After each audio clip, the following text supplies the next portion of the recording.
Super, ďakujeme pekne, veľký potlesk pre našu krásnu mladú Petru.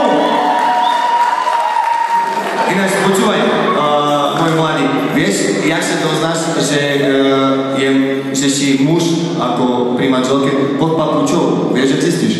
Ja ti to poviem. Ja už mám 4 veci a druhú ženu, ale to nie je podstatné. Zistíš to vtedy tak, keď budeš zbierať slivky nie na palienku, ale na liekvar.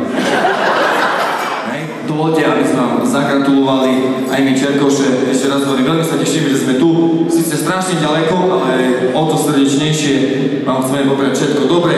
Ponad vašu hlavu lieci holubšivý, že vy ste dneška zobrali, nech vás Pán Boh živí. A zahrajme si ešte stoličkový tanec. Veľmi pravidlá.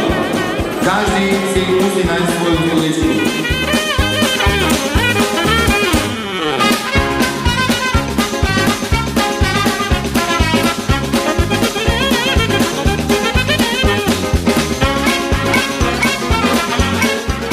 Lenka, a ty máš krásne meno, vieš prečo?